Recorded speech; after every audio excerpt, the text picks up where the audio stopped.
Wide open, but looking much different. Wildfire damage forever changed the look of Sierra at Tahoe. While the look of many runs is different, the vibe continues to be positive. KCRA 3's Tamara Berg takes us to the resort and shows us how it has changed.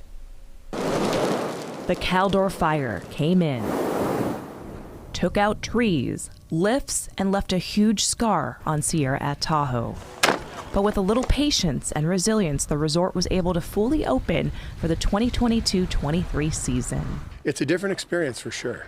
General Manager John Rice says getting to opening wasn't easy, and it's not the exact same place that you skied at years ago. You see the West Bowl without trees. It hurts your heart if you know Sierra, because the big beautiful trees, the red firs, they're gone. It looks different.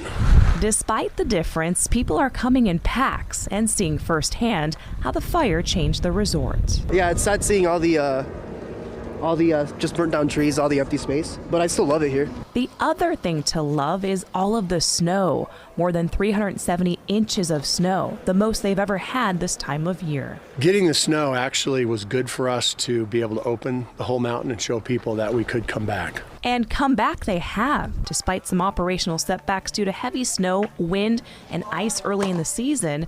Rice says despite those issues, pass holder and visitor numbers are up. Some people have told me this is the best day skiing I've ever had in my life. It's still fun, still love it here. It's still great, everyone's still lovely, so it's fun. Everyone's having a good time. And the hope is with an above average snowpack, the season extends a little longer.